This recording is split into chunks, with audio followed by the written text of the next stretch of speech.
বৃন্দাকে হাতে নাতে ধরে এবার পূজা কমিটির সামনে উচিত শিক্ষা দিয়ে দিল রাঙ্গা। হ্যাঁ বন্ধুরা, এমনটা হতে চলেছে আজকের পর্বে। বিস্তারিত জানতে ভিডিওটিতে লাইক দিয়ে চ্যানেলটিকে সাবস্ক্রাইব করে পুরো ভিডিওটি তোমরা দেখতে থাকো। গল্পের শুরুতে আমরা দেখতে পারবো পুজোতে ওখানে সামাজিক অনুষ্ঠানের ব্যবস্থা করা, আর ও অনুষ্ঠানে নৃত্য অনুষ্ঠান করে রাঙ্গা। রাঙ্গার নৃত্য দেখে সবাই খুব খুশি হয়ে যায়। এরপরে সভাপতিরা জিজ্ঞাসা করতে থাকে, হঠাৎ করে আপনারা এবছর পুজোর থিমটা কেন এভাবে জঙ্গলের আইটেমে করেছেন, সেটা কি বলবেন? রাঙা তখন বলতে লাগলো, শোন, জঙ্গলটা হলো আমাদের প্রাণ। আমাদের মা বাবারা যেমন তাদের সন্তানকে কোলে পিঠে করে মানুষ করে, তেমনি আমাদের মাটির যে গন্ধ সেটা আমরা পেয়ে থাকি জঙ্গলের মধ্যে। সেই জন্য আমরা ভেবেছি আমাদের পুজোর থিমটা এবার আমরা অন্যরকম করব, যেখানে আমাদের ভালোবাসা জড়িয়ে থাকবে। যা শুনে সবাই খুব খুশি হয়ে যায়। রাঙ্গা শাশুড়ি তখন বলতে লাগলো, দেখ দেখ দেখ, রাঙার মধ্যে না অনেক বড় ট্যালেন্ট আছে। রাঙা কিভাবে সুন্দর করে গুছিয়ে সবার সাথে কথা বলতে থাকে। রাঙার এই প্রতিভা দেখে না আমি খুব খুশি হয়েছি। এরপরে রাঙা সবাইকে বলতে লাগলো, এবার আমাদের এখানে খাবারেরও আয়োজন করা হয়েছে। আপনারা যদি দয়া করে সবাই এখান থেকে খাবারটা খেয়ে যান তাহলে আমরা খুব খুশি হয়ে যাব। তখন ক্লাবের সবাই অনুরোধ করতে থাকে। তখন বলতে লাগলো, ঠিক আছে, তাহলে আপনারা এবার আমাদের সাথে খাওয়ার জন্য খাবার টেবিলে চলুন। এরপরে সবাই রীতিমতো খেতে বসে যায়। রাঙা, পাঞ্চারি, অঙ্কুর সবাই মিলে পরিবেশন করতে থাকে। কিন্তু এক পর্যায়ে হঠাৎ করে খাবার টেবিলে সবার বমি শুরু হয়ে যায়। রাঙা তখন বলতে লাগলো, কি হয়েছে রে তোদের, কি হয়েছে? হঠাৎ করে তোরা এমনভাবে বমি করছিস কেন? তখন ওরা কিছুই বলতে পারে না। ওরা এতটাই অসুস্থ হয়ে যায়, সাথে সাথে ওদেরকে হাসপাতালে নিয়ে যাওয়ার ব্যবস্থা করা হয়। এদিকে রাঙা তখন বলতে লাগলো, বিশ্বাস কর, খাবারটা তো ভালো ছিল। খাবারটা তো আমি নিজে অর্ডার করে নিয়ে এসেছি। তাহলে তাহলে এ খাবারটা গন্ডগোল হলো কি করে? নিশ্চয়ই এখানে কেউ এসে কারসাজি করেছে। তখন রাঙা অবাক দৃষ্টিতে তাকিয়ে থাকে বৃন্দার দিকে। বৃন্দা তখন বলতে লাগলো, এই রাঙা, তুই আমার দিকে এভাবে কেন তাকিয়ে আছিস? কেন তাকিয়ে আছিস? বিশ্বাস কর, আমি কিন্তু কিচ্ছু মিশাইনি। আমি তোকে বলছি, দরকার হলে তুই সিসিটিভি ফুটেজ চেক কর। তুই যেখানে নাচ করছিলি সেখানে দাঁড়িয়ে দাঁড়িয়ে তোর নাচ দেখছিলাম। আমি আমার মরা বাবার দিব্যি দিয়ে বলছি। রাঙা তখন কোনো কথাই বলে না। এদিকে বৃন্দা মনে মনে বলতে লাগলো, বাবা তুমি আমাকে ক্ষমা করে দিও।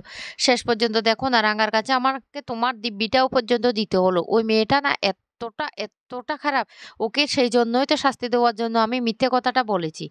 তখনই রাঙা বলতে লাগলো, আমি আমি কিছুতে বিশ্বাস করতে পারছি না ওই খাবারগুলির মধ্যে কি আছে, না হলে ওরা এতটা অসুস্থ হয়ে গেল কি করে? অঙ্কুর তখন বলতে লাগলো, রাঙা রাঙা, ওদের বমি কিছুতে বন্ধ হচ্ছে না, ওরা খুব শরীর অসুস্থ। অন্যদিকে ক্লাবের বাকি সদস্যরা এসে বলতে লাগলো, রাঙা, তোমার উপরে আমরা অনেক বিশ্বাস করেছিলাম, কিন্তু তুমি আজকে কি করলে? আজকে প্রথম পুজোর দিনে তুমি সবাই এইকে এমন খাবার খাইয়ে দিলে কি করে? সবাই এখন অসুস্থ হয়ে পড়ে আছে, তোমার উপর বিশ্বাস করাটাই আমাদের ভুল হয়ে গেছে। তুমি কি করে এই কাজটা করতে পারলে? রাঙা তখন বলতে লাগলো, বিশ্বাস কর, বিশ্বাস কর, খাবারগুলি খুব ভালো ছিল, কিন্তু হঠাৎ করে খাবারে কি হলো সেটাই তো আমি বুঝতে পারছি না। এখানে এখানে কি নিশ্চয় কোনো গন্ডগোল আছে। জামাই দাদা, তুই সিসিটিভি ফুটেজটা একবার চেক করে দেখ তো। অঙ্কুর তখন সিসিটিভি ফুটেজটা চেক করে দেখলে সেখানে দেখতে পায় খাবার জায়গায় কেউ যায়নি। তখন যে রান্নার লোক ছিল তাকে নিয়ে আসা হয়। তাকে জিজ্ঞাসা করতে থাকে রাঙা। রাঙা বলতে লাগলো, এই তুই খাবারে কি দিয়েছিস? সবার এভাবে হঠাৎ করে বমি কেন শুরু হয়ে গেল? তখন বলতে লাগলো, কেন, আমি কি দেব? প্রত্যেক বছর তো আমি এভাবে রান্না করি, আর এবছর আমি সেইভাবে রান্নাটা করেছি। তাহলে হঠাৎ করে খাবারে কি হলো আমি আমি কি করে জানি? রাঙা তখন বলতে লাগলো, ও সুনুরান বাবু, আমার মনে হচ্ছে এই খাবারে কেউ কোনো গন্ডগোল করেছে। তবে যে করে থাকুক না কেন, আমি কিন্তু তাকে যদি ধরতে পারি তাকে আমি উচিত শিক্ষা দিয়ে ছাড়বো। তাকে আমি কিছুতেই ছাড়বো না। এদিকে একলব্য তখন বলতে লাগলো, তোমার কি আহিরিকে সন্দেহ হচ্ছে? রাঙা তখন বলতে লাগলো, আমার তো মনে হয় সেটাই। কারণ আহিরি দিদিকে আমি যতটুকু চিনি, ও ও শান্ত হয়ে যাওয়ার মেয়ে নয়। আমার মনে হচ্ছে ও টাকা দিয়ে লোক রেখে এই কাণ্ডটা ঘটিয়েছে। না হলে হঠাৎ করে খাবারগুলো খাওয়ার সাথে সাথে সবাই অসুস্থ হবে কেন? খাবারগুলিতে কি আছে সেটাই আমাকে জানতে হবে। এদিকে বৃন্দা বলতে লাগলো, দেখি দেখি কতটা তোমার ক্ষমতা। তুমি তো কিচ্ছু প্রমাণ করতে পারবে না। কোনো কিছুই প্রমাণ করতে পারবে না। অন্যদিকে দেখা যায় আহিরি জেল থেকে পালানোর জন্য প্ল্যান করতে থাকে বসে বসে। আর তখনই সেখানে পুলিশ বলতে লাগলো, ও আমি না পুজোতে গিয়েছিলাম। পুজোতে এতটা পরিমাণ মানুষ হয়েছে আর সবাই এত পরিমাণ কেনাকাটা করছে, মানুষের কাছে নাকি টাকা নেই। তাহলে টাকাগুলো কোথা থেকে আসলো? আচ্ছা, ওই ওই ছেলে, তোমার জন্য না আমি নিয়ে এসেছি বিরিয়ানি। তুমি বলেছিলে না বিরিয়ানি খাবে? তখন বলতে লাগলো, হ্যাঁ আমার খুব পছন্দ। তখন বলতে লাগলো, এসো এসো খেয়ে নাও। তখনই আহিরি চালাকি করে বলতে লাগলো, আমার হাতটা তো ধুতে হবে আর আমি একটু টয়লেটে যাব। পুলিশ তখন বলতে লাগলো, ঠিক আছে যাও, তাড়াতাড়ি এসে খাবারটা খেয়ে নাও। আহিরি এই সুযোগে সেখান থেকে পিছন দরজা দিয়ে পালিয়ে চলে যায়। আর বলতে লাগলো, দাঁড়াও, এবার তোমরা আমাকে ধরতেই পারবে না।" এদিকে কিছুক্ষণ হয়ে যাওয়ার পরেও যখন আহিরি ফিরে আসছে না দেখে, তখন পুলিশরা খোঁজাখুঁজি করলে দেখতে পায় পিছন দরজা দিয়ে পালিয়েছে। অন্যদিকে রাঙা কিছুতেই ভুলতে পারছে না ওই খাবারে কি হতে পারে। রাঙা তখন বলতে লাগলো, আমাকে আমাকে প্রমাণটা খুঁজে বের করতে হবে।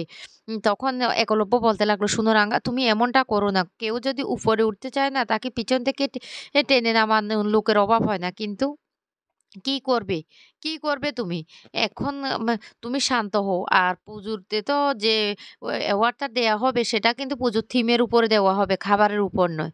রাঙা তখন বলতে লাগলো, "শুনুরান বাবু, আমি না কোনো অ্যাওয়ার্ড পেতে চাই না। আমার অ্যাওয়ার্ডের দরকার নেই। আমি চাই সবাইকে নিয়ে পুজোটা আনন্দ করে কাটাতে। কিন্তু হঠাৎ করে কি এমন হয়ে গেল, খাবারের মধ্যে কি এমন হলো যে সবাই অসুস্থ হয়ে পড়ে গেল। আমাকে একবার পুজো প্যান্ডেলে যেতেই হবে।" এই বলে রাঙা পুজো প্যান্ডেলে আবার চলে যায়। আর সেখানে গিয়ে ভালো করে এদিক ওদিক খুঁজতে থাকে। হঠাৎ করে রাঙা সেখানে একটা ওষুধের কৌটো দেখতে পায়। আর দেখে অবাক হয়ে যায়, আর বলতে লাগলো, এটা এখানে কি করে এলো? আমাকে ভালো করে সিসিটিভি ফুটেজটা দেখতে হবে। আমি যখন নাচ করছিলাম সত্যি, সত্যি কি বড় বৌদি সেখানে ছিল? তারপরে রাঙা সেই সিসিটিভি ফুটেজটা আবার চেক করতে থাকে। আর তখন দেখতে পায় রাঙা যখন নাচ করছিল, তখন কিছুক্ষণের জন্য বৃন্দা সেখানে ছিল না। তখনই বুঝতে পারে যে বৃন্দাই এই কাজটা করেছে। রাঙা তারপরে বলতে লাগলো, "ঠিক আছে, যে খাবারের টেবিলের চামচগুলি ছিল সেগুলি পরীক্ষা করলে তো কার হাতের ছাপের সাথে মিলে যায় সেটা বোঝা যাবে।" এরপর রাঙা সেগুলি চেক করলে বৃন্দার হাতের সাথে সেই ছাপগুলি মিলে যায়। তখনই বৃন্দাকে পুজো প্যান্ডেলে সবার সামনে ধরে রাঙা উচিত শিক্ষা দিয়ে বলতে লাগলো, "বড় বৌদি, তুমি আর শুধরাবে না। তুমি শেষ পর্যন্ত পুজোর প্যান্ডেলে এসো এই কাজটা করতে পারলে? মায়ের পূজায় তুমি ব্যাঘাত ঘটাতে পারলে? এতগুলো লোক কত আনন্দ করে পুজোতে এসেছে, তারা খাবে-দাবে আনন্দ করবে। আর এমন জায়গায় তুমি এই কাজটা করতে পারলে? ছি! আমি তোমার থেকে এটা আশা করিনি।" তখন একলব্যের বলতে লাগলো, "শোন আক্কু, আমি আর কারো কোনো কথা শুনবো না। এই বৃন্দাকে আমি বাড়ি থেকে তাড়িয়ে ছাড়বো। তাড়িয়ে ছাড়বো। পুজোর দিনে পর্যন্ত বৃন্দা এমন শয়তানিটা করেছে, তাকে আমি কিছুতেই আর আর ক্ষমা করব না।" বৃন্দা তখন বলতে লাগলো, "বিশ্বাস করুন মা, আমি খাবার মিশাইনি, আমি খাবার।" রাঙা তখন বলতে লাগলো, "একদম মিথ্যে কথা বলবি না। সমস্ত প্রমাণ এখন মিলে গেছে। আর এখনো তুই মিথ্যা কথা বলবি? তোকে ভগবানও কোনোদিন ক্ষমা করবে না। কারণ এমন মায়ের পুজোর দিনে তুই মায়ের মন্দিরে এসে এভাবে তুই এতগুলো মানুষের জীবন নিয়ে খেলেছিস। তোকে মায়া ক্ষমা করবে না।"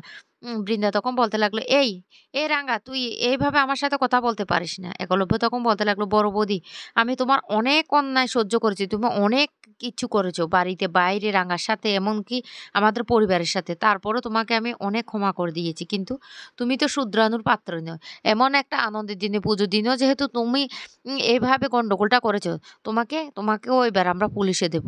আমি পুলিশকে এক্ষুনি কল করছি মা। বড় বৌদিকে এবার পুলিশে দেওয়া দরকার। পুজো প্যান্ডেলে এতগুলো মানুষের জীবন সে নষ্ট করে দেওয়ার চিন্তাভাবনা করেছে, যেহেতু ওকে ছেড়ে দেওয়া যাবে না।" একলব্যের মা তখন বলতে লাগলো, "হ্যাঁ আক্কু, ওকে পুলিশে দিয়ে দেই।" তখনই রাঙা বলতে লাগলো, "একদম ঠিক সিদ্ধান্ত নিয়েছি সুরানবাবু। ওকে পুলিশে দেওয়া দরকার।" বৃন্দা তখন বলতে লাগলো, এই রাঙা, রাঙা, তুই আমার সাথে এমন অন্যায়টা করতে পারিস না। বিশ্বাস কর, আমি খাবারে কিছু মিশাইনি।" রাঙা তখন বলতে লাগলো, "এখনো তুমি মিথ্যে কথা বলছো বড় বৌদি? এখনো? এত বড় ঘটনা করার পরও তুমি সত্যটা স্বীকার করতে পারছো না তো? দেখো তোমাকে অবস্থা এবার আমরা কি করি?" তো বন্ধুরা, কেমন হবে এমনটা হলে?